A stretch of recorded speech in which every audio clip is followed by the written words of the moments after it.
하지만 이러한 노력에도 불구하고 시력이 심하게 떨어져 고민이라면 전문의와 상담을 하는 게 좋겠죠? 한번 저하된 시력을 되찾기란 그리 쉬운 일이 아니거든요. 이 여성분도 나빠진 시력을 해결하기 위해 이곳을 찾으셨다고 하네요. 안녕하세요. 안녕하세요. 네, 여기는 무슨 고민 때문에 오시게 되신 거예요? 아주 시력이 많이 나빠서 초고도 근시난시에 해당된다고 하더라고요. 그래서 제가 이제 21살이 됐는데 안경 쓰고 다니면은 너무 보기가 예쁘게 꾸미기가 힘들잖아요. 네, 사실 예쁘게 꾸미고 싶은 나이에 안경을 쓰면 속상할 때가 많죠. 외모 만족도도 떨어지고요. 자, 그렇다면 이 여성분은 어떤 방법으로 안경에서 탈출하게 될까요?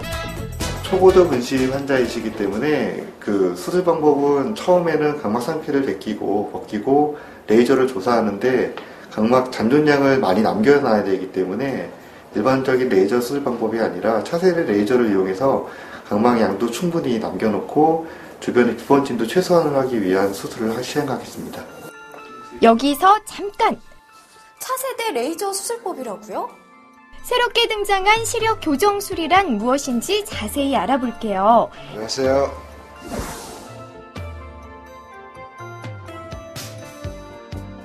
이 수술은 독일의 스벤리 박사님이 개발한 것으로 미국과 유럽 안과학회에서 그 효과가 입증돼 2003년에 세계 특허를 획득했다고 합니다.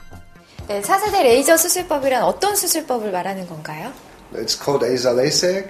It's based on the ASA 80 software that was invented by me and Dr. Schröder, the inventor of the excimer laser in Germany. It's a different approach. It's an individual profile for each patient.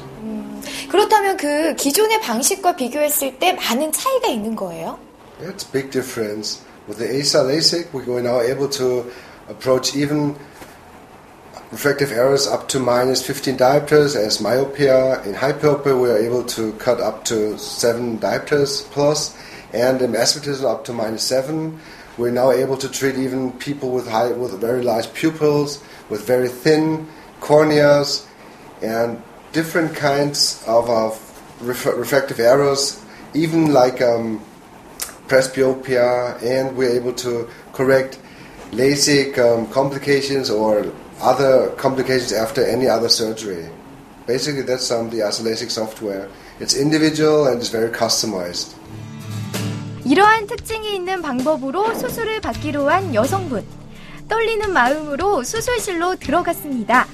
이곳에서는 독일에서 개발한 특수 장비를 이용해 모든 과정을 진행한다고 하네요. 잠시만요. 이제 수술을 진행하시려고 하시나 봐요. 사례자분 굉장히 떨리실 것 같은데 수술 방법이 어떻게 되죠? 각막 상피를 브러쉬를 이용해서 벗기고요. 준비된 프로그램을 이용해서 레이저를 조사를 한 다음에 레이저 조사한 다음에는 뜨거운 각막을 차갑게 하기 위해서 쿨링을 시키고요. 마지막으로 렌즈를 덮고 수술을 마치게 됩니다. 수술에 걸리는 시간은 생각보다 짧습니다.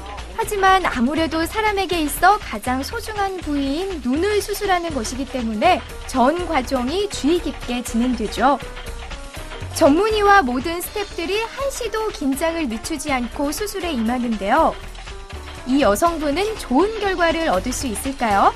수술이 잘 됐는지 참 궁금합니다. 수술 어떻게 잘 끝나셨어요? 예, 수술은 잘 끝나셨고요. 앞으로 3일 정도 조금 불편한 감은 있으실 텐데 3일 후에 렌즈를 빼게 되시면 통증도 없으실 거고 보이는 거 다 잘 보이실 겁니다. 그러면 무슨 이렇게 회복 기간에 아프거나 그러지도 않나요? 약간의 이물감은 있을 수 있으신데 예전처럼 큰 통증이 있지는 않으십니다. 그래서 일상생활 하시는데 크게 문제는 없으시고요. 예, 괜찮습니다. 이 수술법은 비단 초고도 근시를 가진 분에게만 적용되는 것이 아니라고 합니다. 라식 부작용을 교정할 때 그리고 노안으로 고생하는 경우에도 가능하다고 하는데요.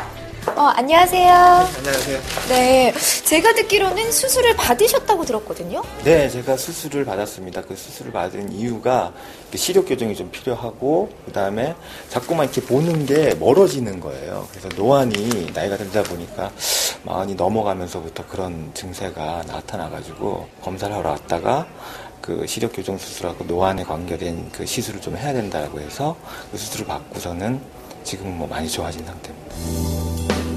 노안은 가까운 글씨가 침침하게 보이고 먼 곳과 가까운 곳을 번갈아 볼 때 전환이 느려 고통스러운데요. 이 질환 역시 새로운 수술법으로 치료를 해 지금은 호전이 되고 있다고 합니다. 네, 이분 말씀을 들어보니까 노안 수술을 하니까 굉장히 좋다라고 말씀을 하시더라고요. 과거에 했었던 수술 방법이 그 안내 삽입술, 렌즈 삽입술을 하거나 아니면 양쪽에 그 도수를 좀 다르게 해서 우세한과 비우세한의 그 시력을 도수를 다르게 해서 하는 그 모노비전이라는 수술을 했었는데, 그렇게 했을 경우에 그 수술로 인한 합병증이나 그 눈에 대해서 처음에 적응 기간이 굉장히 많이 필요한데요. 이 수술은 수술 후에 어느 정도 기간이 지나면 자기 그 일상생활 하시는데 먼 거 가까운 거가 아주 자연스럽게 보일 수 있는 장점이 있습니다. 그런데 혹시나 해서 여쭤보는 건데 아무래도 눈은 약간 예민하고 민감한 부위잖아요. 네. 그렇다 보니까 부작용을 생각을 안 할 수가 없잖아요. 네. 100% 안전한 수술은 없습니다. 그러나 그 수술 중에 각막의 혼탁이나 각막염 등이 생기지 않으시면은 초기에 생기는 건조증 등에 인해서 불편한 감은 시간이 지나시면 어느 정도 일정 부분 해소가 되시고요. 특히 숙련된 전문의에게 수술을 받으시는 게 가장 안전하다고 생각합니다. 시력에 대한 고민을 덜어주는 수술은 참 많죠. 그 중에서 어떤 걸 받아야 할지는 신중하게 생각해서 결정하셔야 합니다. 전문의와의 상담도 꼭 필요하니까요. 수술을 생각하시는 분들 참고하세요.